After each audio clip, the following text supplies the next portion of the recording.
ನಮಸ್ಕಾರ ವೀಕ್ಷಕರೇ. ಇವತ್ತಿನ ಈ ವಿಡಿಯೋದಲ್ಲಿ ನಾವು ಮಾನ್ಯ ಡಿ ವಿ ಗುಂಡಪ್ಪ ಅವರ ಮಂಕುತಿಮ್ಮನ ಕಗ್ಗದಲ್ಲಿ ಬರುವಂಥ ಒಂದು ಸುಂದರ ಕಗ್ಗವನ್ನು ನಾವು ತಗೊಳ್ಳೋಣ. ಮೊದಲಿಗೆ ಈ ಮಂಕುತಿಮ್ಮನ ಕಗ್ಗವನ್ನು ಮಾನವನ ಭಗವದ್ಗೀತೆ, ಮನುಷ್ಯನ ಭಗವದ್ಗೀತೆ ಎಂದು ಕರೆಯಲ್ಪಡುತ್ತದೆ.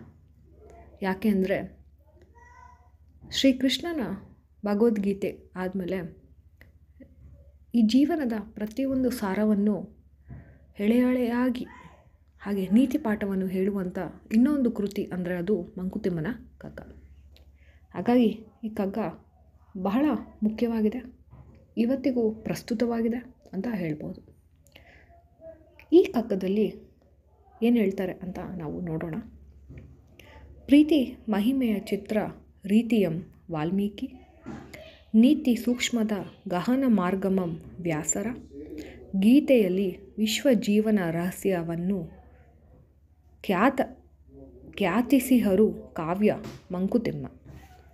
ಈ ಕಗ್ಗದ ತಾತ್ಪರ್ಯ ಏನಪ್ಪ ಅಂತ ಅಂದರೆ, ಮಹರ್ಷಿ ವಾಲ್ಮೀಕಿ ರಾಮಾಯಣದಲ್ಲಿ ಪ್ರೀತಿ ಮಹಿಮೆಯನ್ನು, ಹಾಗೆ ವ್ಯಾಸರು ಮಹಾಭಾರತದಲ್ಲಿ ನೀತಿ ಸೂಕ್ಷ್ಮದ ಉನ್ನತ ವಿಚಾರಗಳನ್ನು, ಅದೇ ರೀತಿ ಭಗವಾನ್ ಶ್ರೀಕೃಷ್ಣ ಭಗವದ್ಗೀತೆಯಲ್ಲಿ ಬದುಕಿನ ರಹಸ್ಯವನ್ನು ತೋರಿಸಿದ್ದಾರೆ. ಅಂದರೆ ಈ ಜಗತ್ತಿನಲ್ಲಿ ಪ್ರೀತಿ, ನೀತಿ ಮತ್ತು ಜೀವನದ ಸೌಂದರ್ಯವನ್ನು ಕಾವ್ಯ ರೂಪದಲ್ಲಿ ನೀಡಿದ್ದಾರೆ. ಹಾಗೆ ರಾಮಾಯಣದಲ್ಲಿ ಬರುವ ರಾಮ, ಭರತನ ಪ್ರೀತಿ, ರಾಮ ಮತ್ತು ಕುಹನ ಪ್ರೀತಿ, ರಾಮ ಮತ್ತು ಅಂಜನಾ ಪುತ್ರನ ಪ್ರೇಮ, ಹೀಗೆ ಹಲವಾರು ಪ್ರಸಂಗಗಳಲ್ಲಿ ವಾಲ್ಮೀಕಿಯವರು ಪ್ರೀತಿ ಪ್ರೇಮಗಳ ಮಹಿಮೆಯನ್ನು ತಿಳಿಸಿದ್ದಾರೆ. ಅಂದಿನಿಂದ ಇಂದಿನವರೆಗೂ ಸಹ ಈ ದೃಷ್ಟಾಂತಗಳು ಅಂದರೆ ಎಕ್ಸಾಂಪಲ್ಸ್ ಪ್ರೀತಿ ಪ್ರೇಮಗಳಿಗೆ ಪ್ರತ್ಯೇಕವಾಗಿ ನಿಂತಿದೆ. ಹಾಗೆ ಮಹಾಭಾರತದಲ್ಲೂ ಸಹ ವ್ಯಾಸರು ಜಗತ್ತಿನಲ್ಲಿ ಮಾನವರು ಪಾಲಿಸಲೇಬೇಕಾದ ನಿಯಮಗಳು ಅವನ್ನು ಬಹಳಷ್ಟು ಎಳೆಯಾಗಿ ತಿಳಿಸಿದ್ದಾರೆ. ಧರ್ಮರಾಯ ಹಾಗೆ ಯಕ್ಷರ ನಡುವೆ ನಡೆಯುವ ಸಂವಾದ, ಹಾಗೆ ಭೀಷ್ಮ, ವಿದುರ, ಧರ್ಮರಾಯ ಮುಂತಾದಗಳ ಪಾತ್ರಗಳ ನೀತಿ ಧರ್ಮ ಸೂಕ್ಷ್ಮಗಳನ್ನು ಜಗತ್ತಿಗೆ ತಿಳಿಸಿದ್ದಾರೆ. ಈ ಸೂಕ್ಷ್ಮಗಳು ಇಂದಿಗೂ ಪ್ರಸ್ತುತವಾಗಿದೆ. ಹಾಗೆ ಶ್ರೀ ಭಗವಾನ್ ಕೃಷ್ಣ ಭಗವದ್ಗೀತೆಯಲ್ಲಿ ಜೀವನ ಧರ್ಮವನ್ನೇ ಪ್ರತಿಪಾದಿಸಿದ್ದಾರೆ.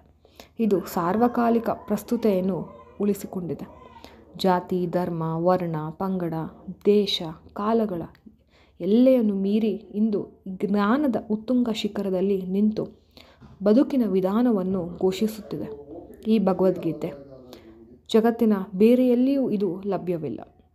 ಪ್ರೀತಿ, ಪ್ರೇಮ, ನೀತಿ, ನಿಯಮಗಳು, ಅತಿ ಸುಂದರ ದೃಷ್ಟಾಂತಗಳು ನಮಗೆ ಈ ಕಾವ್ಯಗಳಲ್ಲಿ ಲಭ್ಯವಿದೆ.